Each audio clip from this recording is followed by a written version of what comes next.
Hello everyone, my subscribers and everyone else and anyone else here on YouTube. How you doing? Are you doing great? Are you doing all right? You feel all right? You feel depressed? Hopefully this video could cheer you up if you are depressed, depressed. So like 2 months ago, whatever, I posted my spoiler review for Thor Love and Thunder. And I followed it up with another video explaining it's basically me blaming Taika Waititi, the director, for ruining the character and the movie Thor Love and Thunder.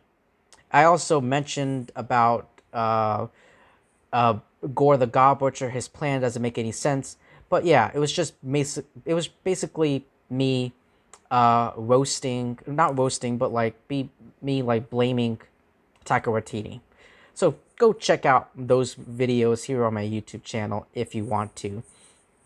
So I saw Thor Love and Thunder twice in theaters. And then I saw it one more time, maybe the last, on Disney Plus. I went back and forth watching the movie and taking notes on my laptop. And then, doing some research, going to different articles and websites, getting everything together for this, in preparation for this video.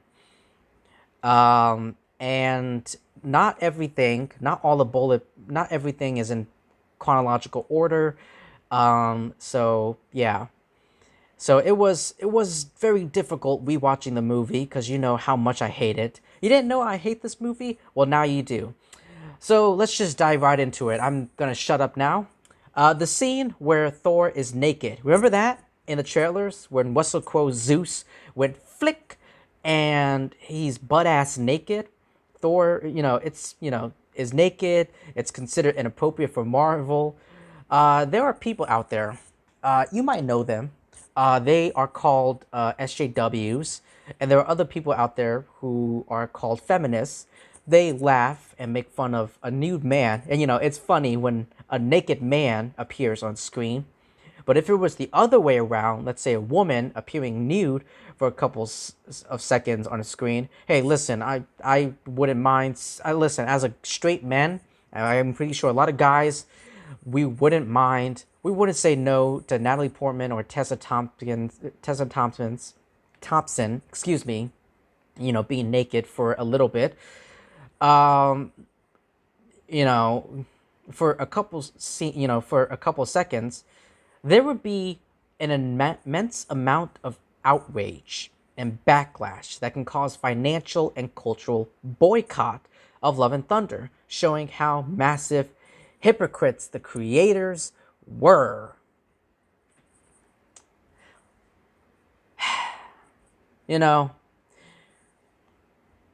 It's a fact. It's a fact. Moving on to my next and second bullet point. Jane becoming the mighty Thor. If you think about the movie, if you remember the movie, it felt pretty rushed, didn't it? As promotions, there's theories had speculated that Jane would remain as mighty Thor in the upcoming movies and Disney Plus shows. I thought Thor was gonna die. I thought Thor was gonna die in this movie, like Chris Hemsworth. I even told my friends, like, dude, the villain of this movie is played by Christian Bale. He's gonna be playing Gore the God Butcher. There's a reason he goes around and he kills gods. And I felt like Thor was gonna bite the bullet in this movie. Nope. She only ended up dying of cancer. That only made her journey as Thor's new partner in the film felt pretty pointless. Additionally, it was kind of Thor's fault. If you think about it, it's kind of Thor's fault that Jane died of cancer, as he told Mjolnir to protect Jane at all costs. But he never said anything specific about Jane. His request, in this movie, in the scene, when Jane was away, he was talking with his hammer. He was like, protect Jane at all costs. But he never said anything specific, why? Why? What from? He didn't say, he didn't add any more details about protecting Jane. His request was seen in the film like his request was seen in the film like Mjolnir had taken Thor's word literally, as it even protected the cancer cells that cannot be treated with chemotherapy or any other alternative treatments. I remember that scene. The film even pandered. Let's talk about Korg. All right, Korg. Hello, Korg. As you can see, I'm made out of wax. The film even pandered the LGBT community by making Korg gay, as he became a same-sex partner of a creature from their species named Dwayne. Even though despite that it was a funny reference to the real-life wrestler and actor Dwayne "The Rock" Johnson. But there are plot holes about making Korg gay, about his sexual his life, not only his sexual orientation, but also his life. Like if you go back to Thor Ragnarok, one of the plot holes about Korg's life during the film, for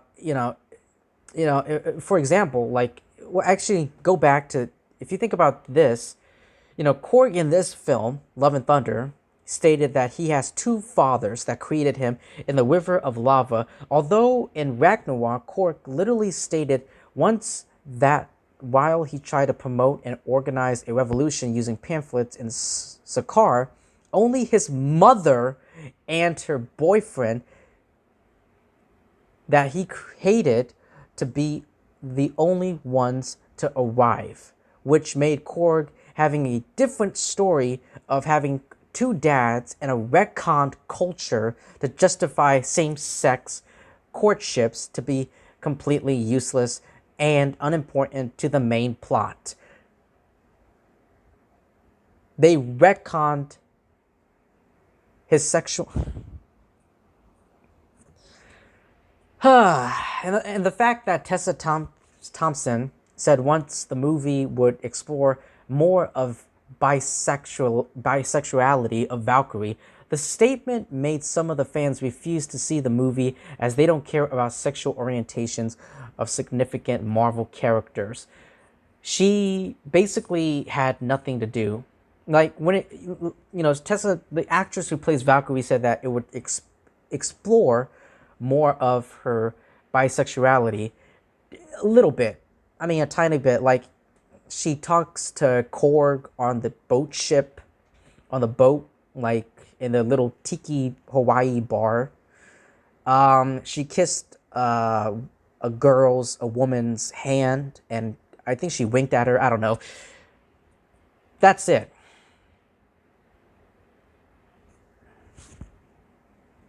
Even though it was great to see Lady Sif again on screen since her cameo appearance in Loki, the whole loop sequence, she never appeared in a more significant role to help out Thor and his team, thus wasting her character, her potential, and her contributions.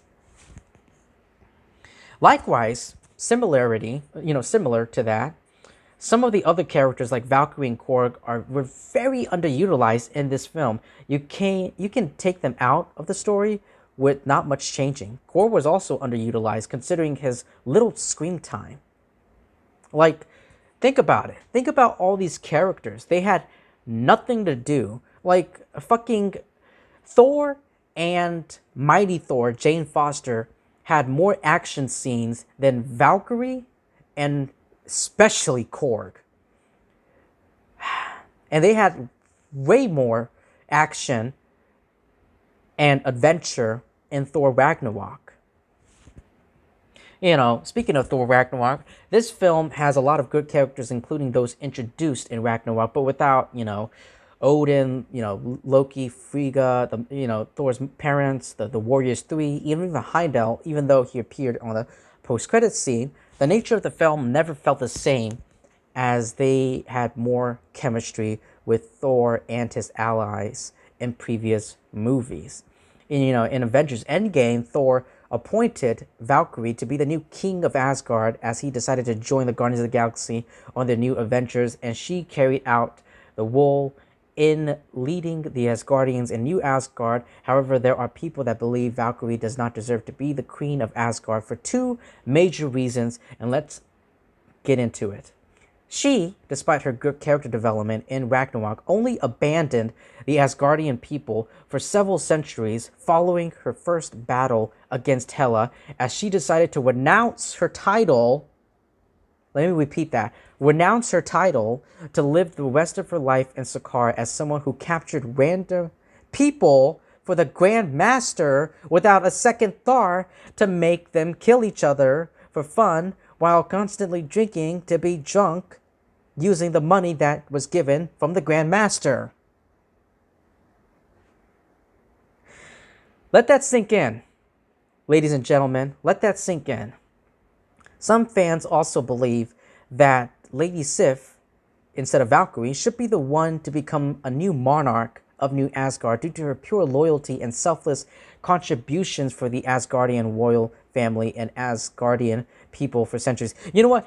I believe Lady Sif should have been like the king or queen, whatever, of Asgard, of New Asgard, not fucking Valkyrie. They only met each other in one movie. Like, Thor met Valkyrie in one movie. He's known Lady Sif beyond that, like from the very first Thor movie. She should have had some kind of Basically, what I'm trying to say is that Lady Sif should have had some kind of promotion. I mean, she's been around since phase 1, the first Thor movie. But whatever, Lady Sif is Lady Sif. She got her hand cut off and it was a joke. Some of the CGI doesn't hold up well. Most notably, and this is the one scene, the one moment that everyone made fun of. There are memes, everyone made fun of this.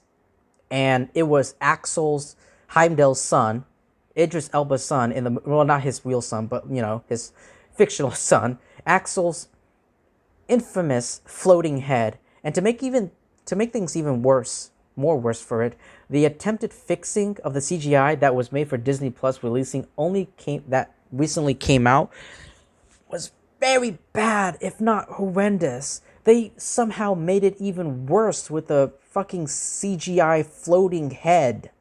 Oh my god. And some of the humor and the tone can rather be hit or miss, which can sometimes cause a tonal whiplash. And that's one of the things that I mentioned in my spoiler review, but I never went into detail. Let's go into detail now. Despite Gore being a cool and scary villain, his presence and dark backstory often clash with the film's Thor: Love and Thunder tone that's meant to be lighthearted. The movie is supposed to be lighthearted. It's supposed to be romantic with some action in it. It's supposed to be romance, but you got this guy going around killing people. He's scary, He's scary. He's so serious. Why so serious? And additionally, to some viewers, the film itself is simply a rehash of Ragnarok that mostly relies on comedy while only leaving 2 or 3 dramatic sequences. The goat screams, while they were funny, the goat screams are the goat screams are the goats screams were pretty funny. That's the one thing I love about this entire movie, with the goats and their screams. It was hilarious. But anyway, despite his great adventures to stop Gore, Thor can be somewhat dumber than before in some occasions, as he often did not go through his quest of inner peace, which was supposed to be taken more seriously. Besides, Thor in this movie was supposed to keep his balanced personality similar to the one he showed in Ragnarok and in Infinity War, where he was a bit comedic and more serious in separate missions to stop Hela and Thanos. While Endgame did show that same personality, it was severely downgraded during 5 years after the snap until his final motivating conversation with Frigga. And most people expected that Thor would finally go back to the same character he was in Infinity War, but sadly, this fucking movie, only made Thor look much more like a comic relief buffoon, a fucking obnoxious, annoying buffoon, rather than the determined and authoritative warrior looking for true peace within his mind. And that's all the negative shit that I have to say about Thor Love and Thunder. Basically, to sum it up, in conclusion, this movie is fucking ass. Like Thor's ass cheeks. Like Thor's ass cheeks. This movie is ass. And, this movie doesn't take itself seriously. It's just joke after joke after joke after joke after joke after joke after joke, and it doesn't fucking stop. The jokes don't stop until the movie ends. Until the fucking movie ends. Like, so many characters are so underutilized. Like I said, Valkyrie, like all these supporting characters, Valkyrie and Korg, they have nothing to do in this movie. They participate. Valkyrie, they participate and help Thor fight Zeus's, guardsmen, soldiers, whatever. But other than that, they have nothing. They have no purpose in this movie except comedy. Korg is just walking around and spouting nothing but jokes. Jokes here, jokes there, jokes everywhere. Korg just won't shut the fuck up. Meanwhile, everything else in this movie is just taken as a joke. A building falls down. Ha ha ha, that's funny. It's a joke. Lady Sif, her arm got cut off. Oh shit. Oh shit, it's a joke. Oh shit, I just said a swear word. It's funny. Cancer is a joke. Jay has cancer. Fucking cancer is a joke. Everything about this movie is a joke. It's treated as a joke. It's undercut by a joke. I swear to God, I'm not kidding when I'm about to say something that is so true, and I feel like I feel like if they keep this going, they should do this. All right, so I feel like Eddie Murphy or, Jim Carrey, Kevin Hart, Eddie Murphy, any comedian out there, they should be the villain. I'm calling it right now, ladies and gentlemen. They should be the next villain. One of them should at least be a villain in the next Thor movie. They should play the villain because this movie is a joke. It's a comedy. It's funny. It's a comedy. It doesn't take itself seriously. So I'm serious when I say that. Jesus Christ. Ladies and gentlemen, Jesus fucking Christ.